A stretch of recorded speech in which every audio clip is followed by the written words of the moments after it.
are here because the outside world rejects you.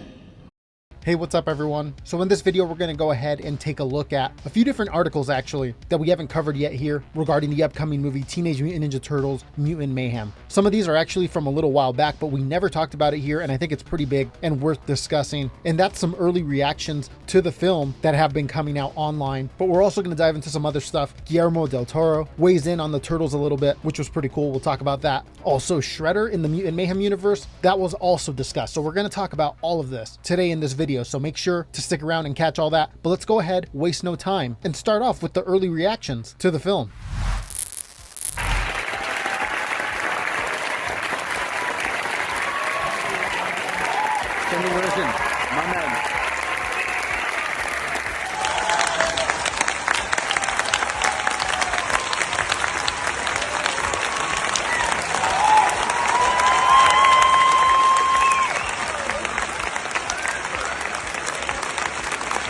Yeah, I'm thinking.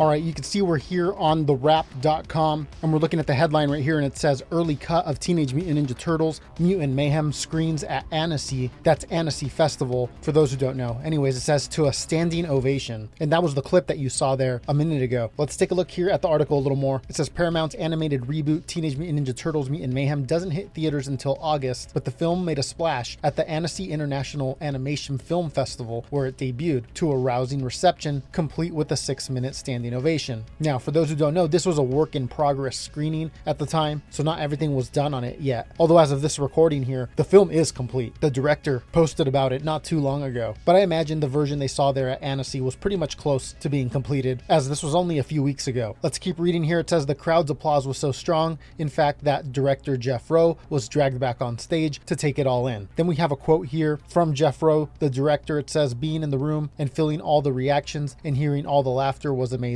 But what really stood out to me was to see our movie received and appreciated in a way by a lot of people who really love and care about animation. And then down here you can see the cut screened at Annecy had just a few scenes of rough animation, but otherwise was complete. So yeah, pretty much what we had just discussed. And then it says here, including the score by Trent Reznor and Atticus Ross. So apparently this version already had that score. Cool. Then here in the article, we see that they've added some tweets here. One from us actually here, you can see it right there. And that was us sharing that standing ovation clip over on Twitter. But let's keep going. You could see somebody that was there, looks like Twitter user at Ryan Guar, and they said, just saw an unfinished cut of TMNT Mutant Mayhem and had so much fun. Could watch these characters hang out for hours and hours. Then he has another tweet here where he says, people were loud when the film ended. People were loud when Jeff was brought back out. And he's talking about when the director Jeff Rowe was brought back on stage. We can see a tweet here from another person that was there, Ryan Grobens, and you can see that the first tweet there is TMNT was wild. Then he has a follow-up tweet that says, so much awesomeness to take in with one viewing for the newest TMNT film. I need to rewatch it at least once more. The art was amazing, the soundtrack was on point, the sound design was great, and the writing was hilarious. You can see someone here says, glad you enjoyed. How was Ray Fillet in the movie? And then he says, so good, funny singing moments, which makes sense as Post Malone is voicing the character. Then you see the article here has another reaction from Twitter user Layson E, and it says, my legs are tired, but I'm happy. I have seen Ninja Turtles. And then they mention another movie. And then it says, the 3D and animation are amazing, and I can't wait to see the final result in cinema. Now, there's actually quite a bit more reactions of people that were there. We're going to get to it at the end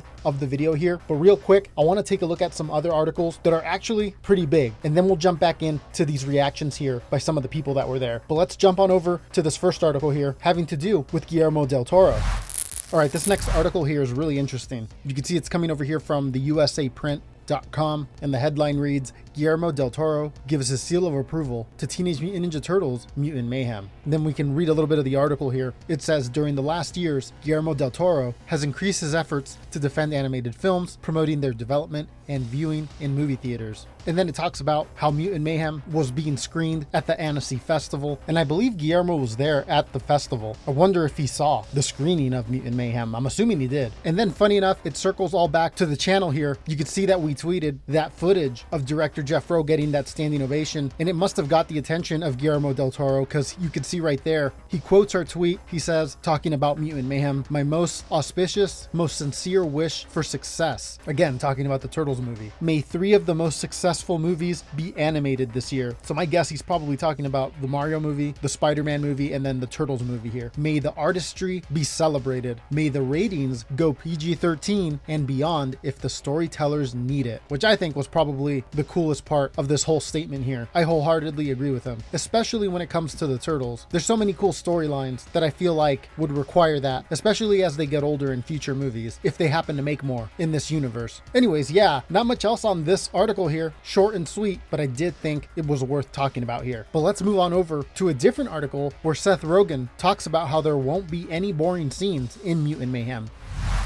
All right, this one here is coming over here from EmpireOnline.com, and we can actually see a new image here that we haven't talked about yet here on the channel. And it looks like the Turtles coming back home, and it's almost like they're getting caught by Splinter for doing something on their way in. You see Michelangelo has a couple of jugs of milk, Leonardo has a couple bags of groceries, and they're all kind of just standing there with like a guilty look on their faces. You can see the headline for the article right here. It says, "Ninja Turtles Mutant Mayhem won't have any boring scenes. The movie is crackling with energy," says Seth Rogen. Let's look at some excerpts here from the article. One of the interesting parts of the article down here, you can see it says, "We started to write to the animation style," Rogen said. "It needed to capture that. We can never have boring scenes because the movie itself just seems to be crackling with energy." Then down here, we have another excerpt here, which I saw other places talking about also online. And it's this story here about the producers Seth Rogen and Evan Goldberg and their love of Ninja Turtles. That their love of Ninja Turtles goes back to their shared childhood as major fans of the animated series. Then you have a quote here from Rogen. It says, "Part of the reason I did karate was because of Ninja Turtles." And then the quote continues and it says, "Me and Evan both did karate together. My dad got me nunchucks that I cracked my head open with because I was obsessed with the Ninja Turtles and Michelangelo specifically." Then we get a quote from Goldberg here and it says, "Seth just got these nunchucks and he was like, 'Yo, check this out. I want to show you this awesome move,' and just immediately shattered a huge chandelier from his parents' house into a billion pieces. It took us like 5 hours to clean." But yeah, for the most part, that's where the article ends. And then they have here down at the bottom that there's more to this interview in the recent Empire magazine. But yeah, cool little story there and new image of the Turtles. Let's go on to another article here where the director actually talks about the Shredder. Let's see what he has to say.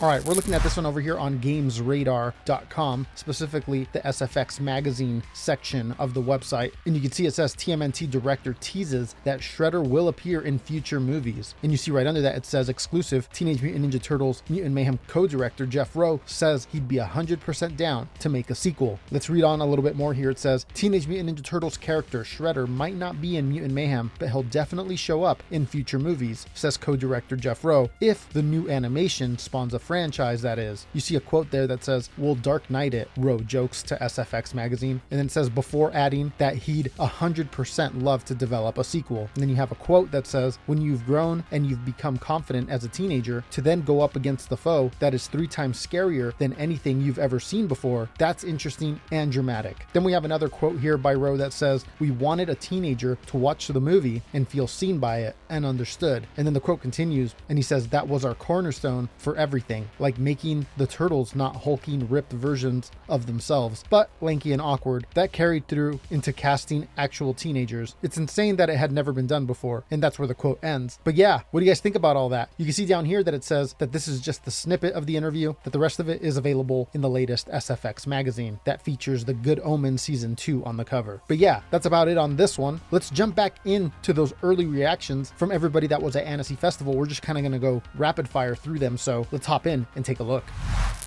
All right, this one here is coming from Twitter user @MeDoMir, and it says, "TMNT Mutant Mayhem was so funny. I can't say much more other than the movie was awesome. Great references, and I can't wait to see it again. Finished." All right, this next one here is coming from Twitter user Jermaine Lucier, and the tweet reads, "I don't think I could have loved TMNT Mutant Mayhem more. Holy crap. Effortlessly cool and retro while also being hip and hilarious. It wraps you up in a meaningful story while weaving a brand new turtle tale. The music choices are amazing too. I smiled and laughed the whole time." You can see someone down here asks, "How was Reznor and Ross's score though?" And Jermaine replies, "It's great, but the 90s needle drops dominate and set the tone a bit more." So there you go on that. Let's keep going. Here we have some thoughts from Twitter user @EricDavis, and this is kind of a thread. There's multiple posts, so let's go through all of these. You see the post reads, "I can honestly say the new TMNT movie is my favorite TMNT movie. It gets everything right about the Ninja Turtles. It's packed with terrific humor, tons of references, and awesome animation. I also love how modern it feels. There's a great Avengers Endgame reference, by the way, for reals. It's a blast." Let's go to the next post here. It says, "Brilliant decision to have the Turtles voiced by actual teenagers. It adds so much to the film tonally, but also the humor pops more. Yes, it's an origin story, but it pulls the best parts of the TMNT lore and adds a freshness to it all. Truly, you TMNT nerds will adore this film." You have an interesting question here from someone that says, "How does it hold up against the 1990 movie? Because to me, that's the gold standard." You see Eric here responds, "The 90s movie means the most to me too. It's tough. One is animated, one is live action. The new film isn't another Shredder and the Foot Clan movie. The villains are different. Also, the 90s movie slows way down in the middle. This stays fast-paced the whole time." Someone here asks, "Excited, how is the action in it? Everything will be benchmarked to Across the Spider-Verse now." Eric responds, "Good action. Much of the film is about the Turtles learning how to become heroes. Ice Cube's Superfly is a standout." Someone asks, "How is the animation and how long is the movie runtime?" Eric says animation is good, different. Film runs a crisp 90 minutes. So yeah, that kind of gives you an idea here. Let's keep going to some other people that were there. This one's coming over here from Twitter user @MamasGeeky. And the tweet reads, "Teenage Mutant Ninja Turtles Mutant Mayhem is an absolute blast. So many nods and mentions that longtime Turtles fans will love, but also feels fresh and unique. It's hilarious and visually stunning. I can't wait for more." Let's keep going. Here's from Twitter user @Dorkaholics. And I'm not sure if this one's from Annecy, but it appears they also got an early look at the movie, and it says, "Just got out of an early look of Teenage Mutant Ninja Turtles Mutant Mayhem, and I gotta say that it's going to be a fun film for all ages, and that it is a great entry point to the Turtles for a new generation. And dang, I'm old if Splinter is the character I'm most resonating with." Let's take a look at another one. This one's over here from the Twitter page @the#show. And I don't know if these are from different screenings, as the date is different on these. And I know they also had an early screening of the film at Paramount not too long ago. So this might be from that screening. But either way, same difference. You could see the reaction here says, "Finally, a TMNT film that any 90s kid would be proud of." Okay, I'm liking that one. Definitely a 90s kid. This one over here is coming from Twitter user @JuniorFet, and they said, "Just watch TMNT, and wow, I can honestly say that this will make any 90s kid happy and want more. Seth Rogen, you did damn good, sir." And yeah, these appear to be from the Paramount screening. I can tell by the screen here on the picture. This looks a little bit different than the Annecy stage. Let's keep moving. This one here is from Twitter user @JoeDeckelmere, and the tweet reads, "This TMNT movie is everything I wanted it to be and more. Casting real teenagers as the Turtles brings a whole new energy that we haven't seen before. Mutant Mayhem is hilarious, but it has a ton of heart. Ayo Edebari is fantastic as April, and Jackie Chan as Splinter is perfect." Next one here is from Twitter user IkeDOfficial. This tweet reads, "Had the opportunity to watch Teenage Mutant Ninja Turtles Mutant Mayhem, and the movie is a lot of fun. 90s kids. Check it out when it drops. Nice work, Seth Rogen." So it seems like I'm noticing a lot of people referencing 90s kids, so maybe there's a lot of 90s references in the movie, which I think is a good idea. A lot of people are nostalgic for that time. This one over here is coming from Twitter user @TheDiscFather, and it says, "Cowabunga, Mutant Mayhem is action-packed, hilarious, colorful, and overall just a ton of fun. Easily one of the best iterations since Ninja Turtles 1990, so the original movie." Next, we have one over here from Twitter user @JohnSpartan300, and it says, "Teenage Mutant Ninja Turtles Mutant Mayhem is laugh out loud funny, and the heroes in a half shell are gnarly. Love the focus on them being teenagers, and the Turtle fans are in for a treat with references galore. It's my second favorite animated film of the year." And then the last one I could find here was from Twitter user @PNemiroff, and you can see right there from Collider, and the tweet reads, "I have seen an unfinished cut of Teenage Mutant Ninja Turtles Mutant Mayhem, and even unfinished, it's already phenomenal. As a longtime Turtles fan, it conjures the warm and fuzzy nostalgic feelings I was hoping for, but also made me feel like I was experiencing the Ninja Turtles for the first time, which likely had a lot to do with the film heavily embracing the fact that the Turtles are teenagers, and also because it uses a distinct and downright stunning style of animation." Then you could see another tweet here that follows up. "Another thing that sets this this animated feature apart from others, much of the voice work was recorded with the actors together, particularly the actors playing the turtles, and it makes all the difference. There's crosstalk, improv, and the palpable chemistry that makes them feel like real fun-loving brothers and gives the movie an unmatched energy and charm. But yeah, that's the last one there. We'll go ahead and close it out with this interview here that was actually from Annecy Festival, and it's with the director, and the interview was conducted by Pathé France. We'll go ahead and play some highlights right here at the end. Check it out. I'll see you guys in a little bit with another video. Ninja Turtles were the first thing that I ever loved in my life. I was like 4 years old. I started having thoughts, and then I started loving the Ninja Turtles. I really like the initial TV series, those first movies, the live action ones, and Secret of the Ooze were really influential to me. But the thing I loved the most was the toys. Like, there were so many characters and so many designs, and they were so playful and inventive, and they just invited me as a kid to tell stories and care about them. I think the most important thing was making them feel like teenagers. That was always like the most interesting thing to me. Like, they're teenage turtles. That's what made me like them as a kid, but they were always voiced by adults with like hulking muscular bodies, and we're like, for the first time ever, they're gonna be actual teenagers. It was like a dream come true. They were looking for a director for this film. I was wrapping up on Mitchell's versus the Machines.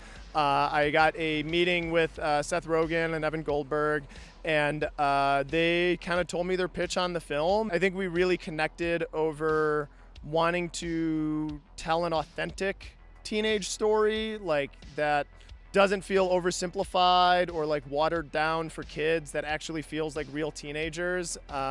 And they, luckily for me, gave me the job. We had a script, and then we would make the script. And in animation, because it takes so long, like, you write a script and then you put it up as a animatic, and then you watch it and you're like, well, I hate this. I don't like this anymore. What can we change? And then you change a bunch of things and you re-script it, and then you put it up again. And every time you do that, like, they're like, you have to make part of the film. So the amount that you can change gets smaller and smaller, but it was really collaborative. Seth is insanely funny and has really good ideas, and we have the same taste. So we would always be like, this part of the story doesn't work. How can this be better? How can this make people care more? How can we make more logic out of this insane premise? I mean, I think it just starts with story, and it starts with intent, and it's like, what is the story that we're trying to tell, and what is a visual style that supports that? I think if you are just doing wildly different things for the sake of doing wildly different things, it might not connect, but it made sense for these imperfect teenagers who feel like outcasts to look misshapen, and for the movie to feel gritty and textured and flawed. There's a lot of design decisions in it that you learn in animation school. Like, don't do that. The eyes have to be the same size and close to the nose. And we're like, what if we just make them different and put them over here? Because it felt right for the characters. I hope I remember how to stay curious, because I think this wasn't a movie that we came in and was like, this is what it's going to look like. It was a vision that we found, and we found it together with the team. And I hope that whatever I do next, we start from a similar, what are we going to do, find it together using the artists that we have. But the team was really good. Like, usually the vendor studio relationship is like, with an American studio, is like, okay, here's the art direction. You give us this. We want it at this time. Don't mess it up. And with us, we were like, you're filmmakers too, you're artists. We trust you. Like, how can we create this together? And Micros took a lot of ownership over their contribution. I've never worked on anything this huge before. Like, the amount of advertising, the amount of products in stores, like, you won't be able to go anywhere in the United States in July and not know that this movie exists. And it reminds me of when I was a kid and like Jurassic Park came out, and I was like, before I even saw a trailer or knew what the movie was, I knew it was my favorite movie because of all of the stuff I was seeing in the world. And to work on something with that scale is it's a dream come true. This is a film by artists made for artists. Like, we tried to be uncompromising in our vision for it and not take shortcuts. This is a crowd of artists. You work on these films in a vacuum where you're not showing anything to anyone because of NDAs. It's strictly secret. And you're like, is this a good choice? Are we doing the right thing? And then to have that validated by a room of our peers, it's the best feeling in the world.